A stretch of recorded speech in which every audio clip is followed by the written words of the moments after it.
Welcome back. This is episode number 74. We have completed up to rule 16 of order 41. Now we have to deal with rule 17. Dear friends, 17, 19 and 21. Rules 17, 19 and 21 are to be dealt with together. Along with it, you have also to see rule 11. So rule 11, 17, 19 and 21 constitutes a scheme. If you consider it properly, there is no difficulty to understand. So rule 11 you have to read, then come to rule 17, then come to rule 8, rule 17, rule 18 is deleted, rule 19 and 21. That will be a complete scheme. Now we have seen rule 11, admission. Now rule 17, dismissal of appeal for appellant's default. Where on the day fixed or any other day to which the hearing may be adjourned, the appellant does not appear when the appeal is called for hearing. The court may make an order that the appeal be dismissed. What is this? We have seen under rule 11(2). On the day fixed or any other day to which the hearing may be adjourned, the appellant does not appear when the appeal is called for hearing. Here, when on the day fixed or any other day to which the hearing may be adjourned, almost same wording, the appellant does not appear when the appeal is called for hearing. The court may make an order that the appeal be dismissed. Same wording as in rule 11. Rule 11 is admission hearing. This is final hearing. After notice is issued to the respondent, then it is posted for final hearing.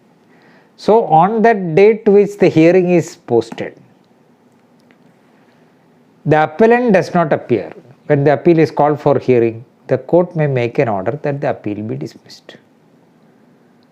Explanation. Nothing in this sub-rule shall be construed as empowering the court to dismiss the appeal on the merits.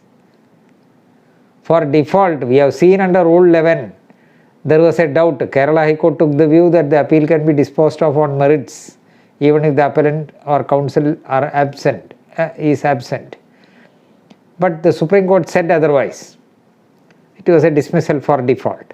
Now here it is very clear, in view of the explanation 1 which was added by the 1976 Amendment Act, that a dismissal for the appellant's failure to appear on the day fixed for final hearing, it can only be a dismissal for default.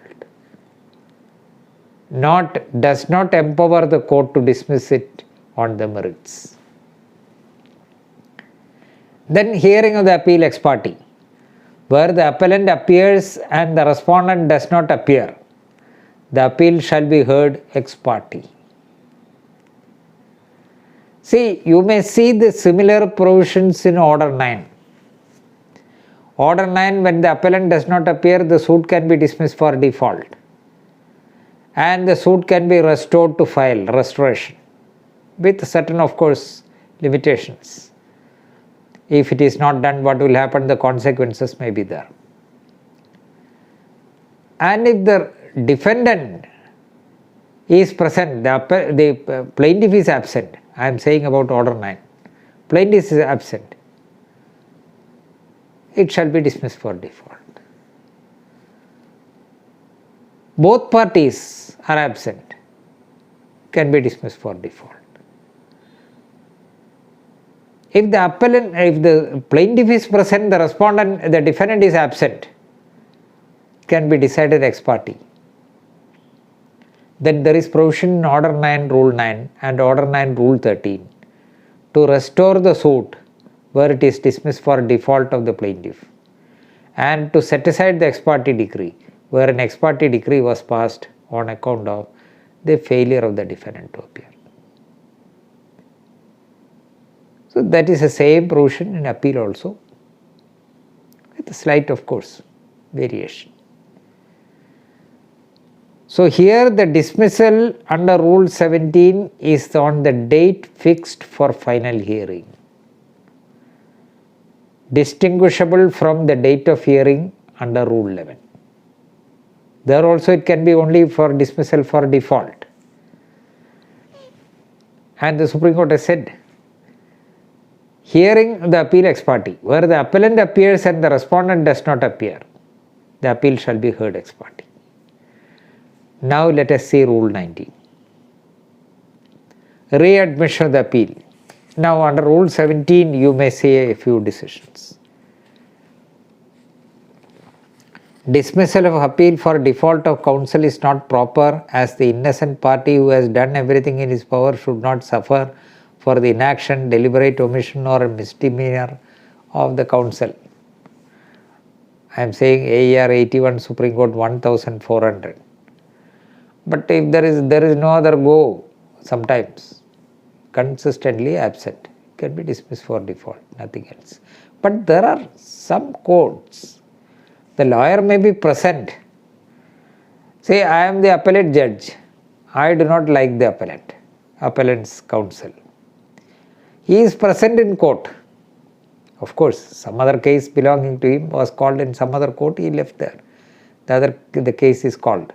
Yes, he is absent, dismissed for default. That is not proper. That is not at all proper. That is what the Supreme Court said. See what the court, any court will do, pass over the case for a few minutes, wait for the counsel to appear. He may have gone to some other court. That also is a judge. See, it may happen, but see that whenever the case is called, the advocate is present. Appearance merely for the purpose of seeking adjournment is not appearance. A counsel, he never gets ready. Seeking adjournment, I am present. I have no other work. I am present here. You cannot dismiss it for default. I am asking adjournment. You may refuse. Then what will you do? Can you dispose it upon merits? Can the court dispose it upon the merits? Appellant's counsel is not ready to argue. Then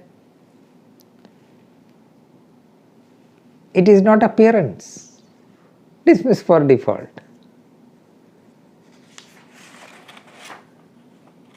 There are several methods. Effect of dismissal for default. An order dismissing an appeal for default is not a decree, and hence the decree of the lower court is not superseded by it or merged in it. I said about merger. So it is a dismissal for default. It is not a decree. What is this decision? AER 1914, Privy Council 66. Very old decision. Same view. See, there is no change. These are all certain principles over which there is no change. Now we go to Rule 19. Readmission of appeal dismissed for default. Readmission of appeal dismissed for default. Where an appeal is dismissed under Rule 11 sub Rule 2. Say Rule 11. What is Rule 11 sub Rule 2? If on the day fixed it does not appear, the court may make an order that the appeal be dismissed. So it is a dismissal for default. It is clear. As the Supreme Court said, Rule 19 makes it clear. Where an appeal is dismissed under Rule 11, sub Rule 2 or Rule 17, we have seen, the appellant may apply to the appellate court for readmission of the appeal. Readmission of the appeal.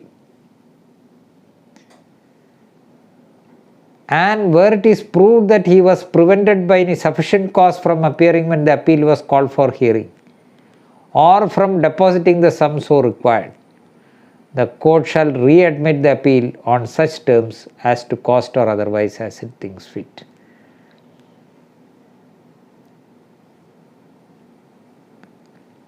So, when an appeal is dismissed for default under Rule 11(2) or under Rule 17, that is also a dismissal for default, the appellant may apply to the appellate court for readmission of the appeal. Readmission of the appeal. Because there is no rehearing required, rehearing automatic. Once it is readmitted, rehearing is, there is no rehearing, hearing is required. The appeal was not heard when it was dismissed for default. There is no question of hearing. It is dismissed for default. So, Rule 11, when it is posted for hearing, the appellant does not appear, it is dismissed for default. Rule 17, after the admission stage is over and it is final hearing, and on that day the appellant is absent, dismissed for default. Then there is no question of hearing or rehearing. Readmit the appeal, then full hearing. And where it is proved that he was prevented by sufficient cause from appearing when the appeal was called for hearing, the court shall readmit the appeal on such terms as to cost or otherwise. That is in the discretion of the court. The provisions of Section 5 of the Indian Limitation Act 1908, now it is not Indian Limitation Act, it is the Limitation Act 1963, shall apply to applications under Sub-Rule 1. Now it is Limitation Act 1963, not Indian Limitation Act. Yes, the Limitation Act 1963.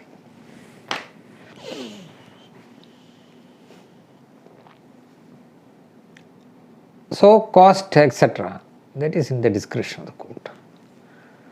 Normally, the appellate or revisional court will not interfere in such discretion. The provisions of Section 5 of the Limitation Act will apply. What is that?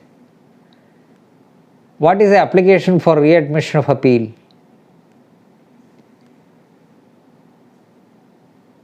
Article 122 of the Limitation Act. Article 122 of the Limitation Act.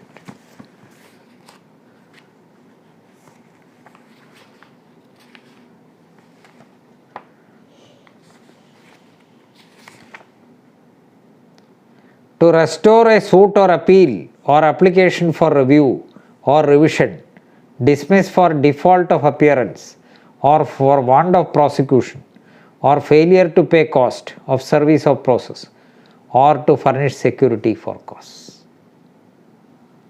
30 days, the date of dismissal.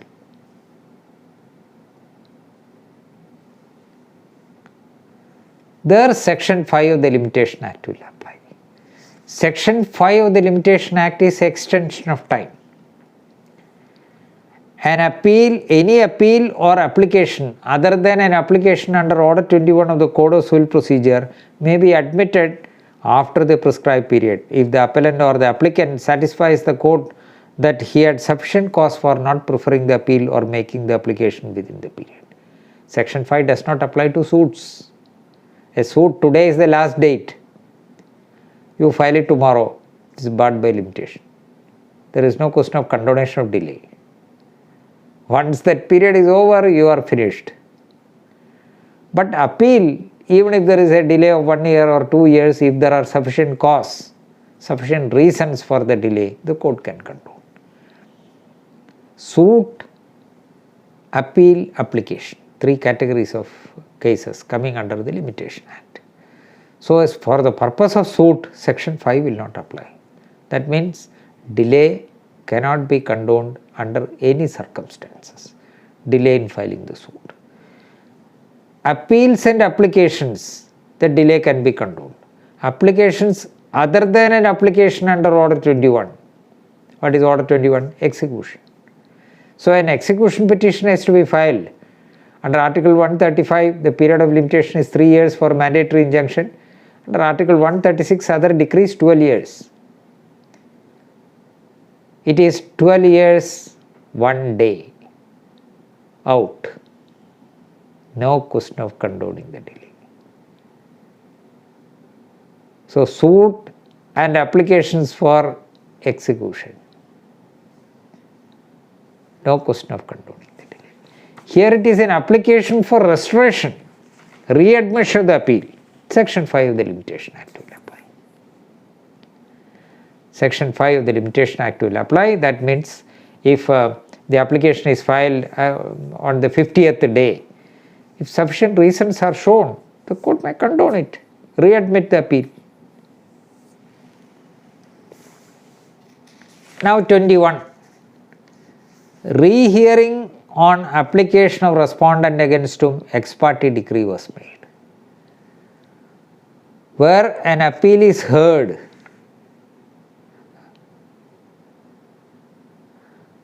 you may see, under Rule 19, you may see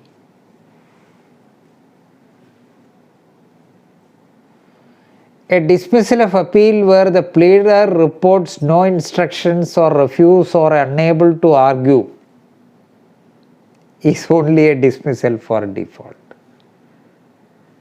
Sometimes the plaintiff, a lawyer appearing for the plaintiff. The plaintiff may not have come and instructed him, or it is posted for the plaintiff's evidence. Plaintiff is nowhere near the court. He is absent. What can the lawyer do? Lawyer cannot do anything. So the lawyer appears, but he is absent, it will be dismissed. Sometimes the lawyers may say, I have no instruction. That will be recorded, a signature will be obtained. Then it can be dismissed for default. Please see the following decisions. 81 4 SCC, 1981 4 SCC. Rule 19, 81 4 SCC, 574.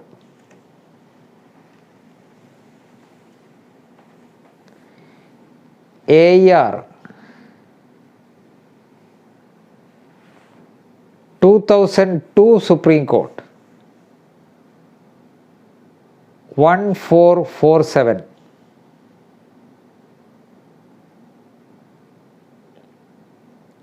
Within brackets 2, there are 2 decisions at that page. Then 2002 3 SCC, 2002 3 SCC, 609. If the appellant and counsel are absent, dismissal can only be for default, not on the merits.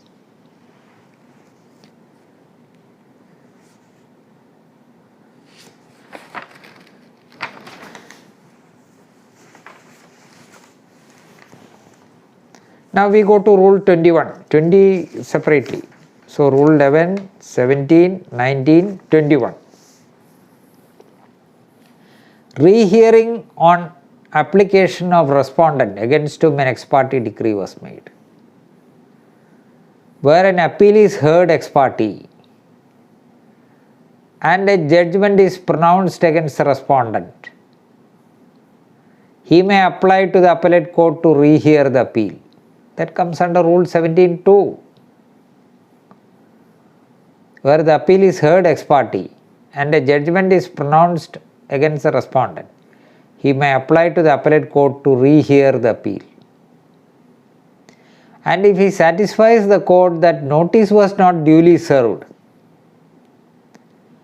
or that he was prevented by sufficient cause from appearing when the appeal was called for hearing, the court shall rehear the appeal on such terms as to cost or otherwise as it thinks to impose.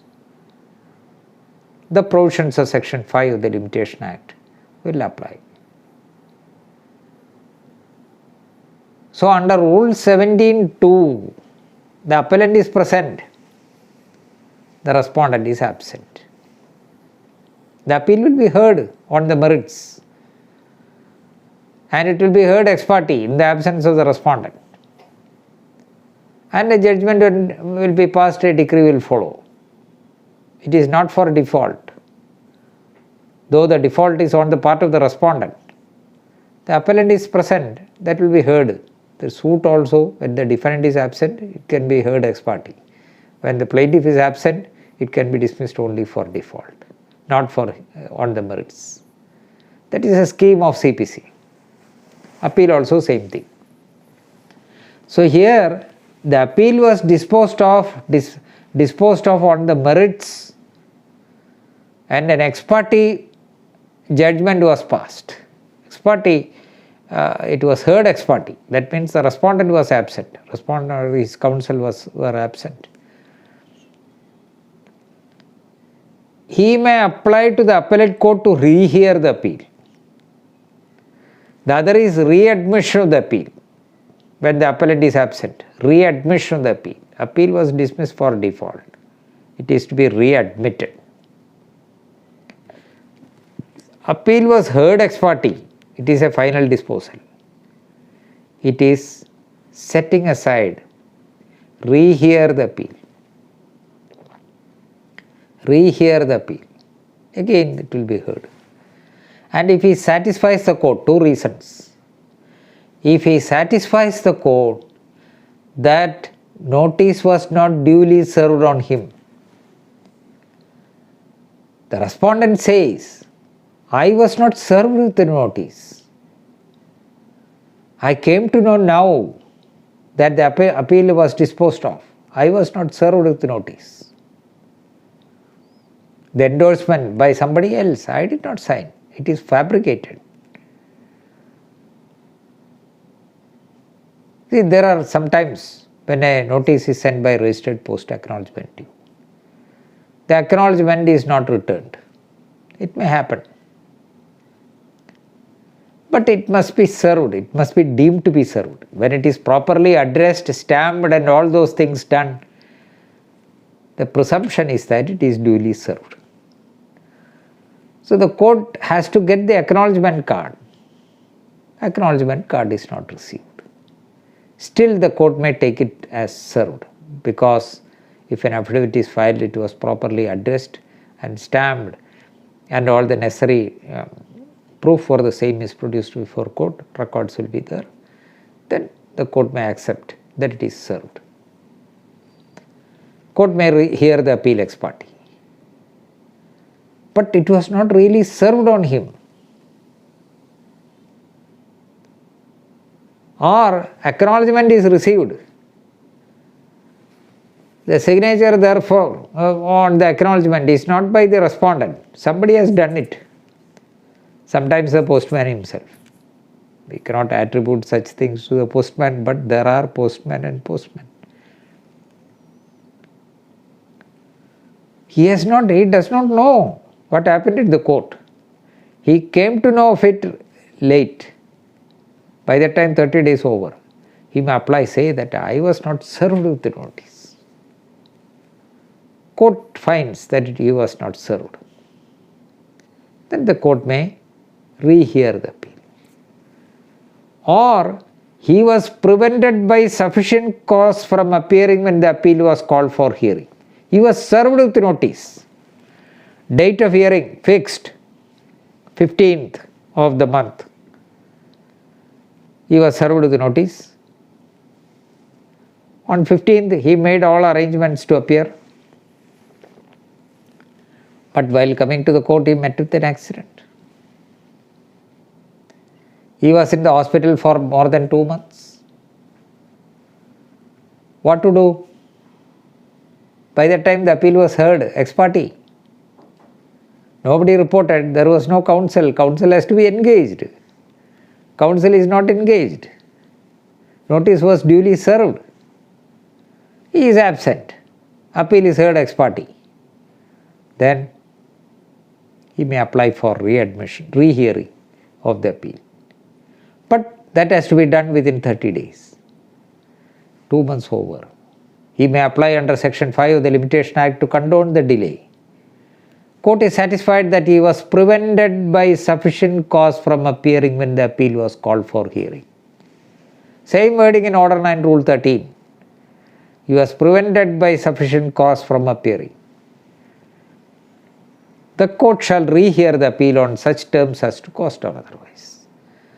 So in the case where it is proved to the satisfaction of the court that the respondent who was served with notice in the appeal was prevented by sufficient cause from appearing before court when the appeal was posted for hearing, called for hearing, the court will set aside, court will rehear the appeal.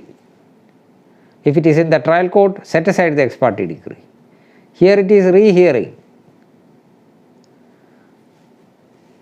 It will be reheard and a judgment will be passed. And the delay can be condoned in appropriate cases where there is sufficient reason for condoning the delay. Sufficient reason for not appearing is one thing, sufficient reason for not preferring the application within time is another thing. Reasons may be common. Say I was planning to appear on the 15th of the month. While coming to the court, I met with an accident. I was in the hospital for 2 months.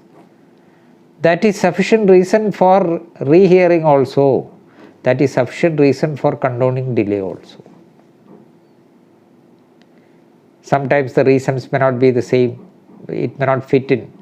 It may overlap. Sometimes different reasons must be there for the delay. So non-appearance is justified, but delay is not justified. He could not appear on the 15th. True. He was in the hospital for 1 week. He was discharged from the hospital. So non-appearance is all right. He should have filed the application within 30 days. He filed it on the 60th day. He had some other inconveniences which the court may consider just and proper. He may say, my wife was admitted in the hospital for serious illness, so I had to attend to her. That is a sufficient reason for condoning the delay. So sometimes it may overlap, sometimes same reason may be sufficient for both, but sometimes sufficient reason for non-appearance may be there, but not for condoning delay. All those things depends on the facts and circumstances of each case. So rule 19. Please see rule 21. 21. Yes. Now we have to see rule 20 and 22 onwards. We will see in the next episode. Thank you.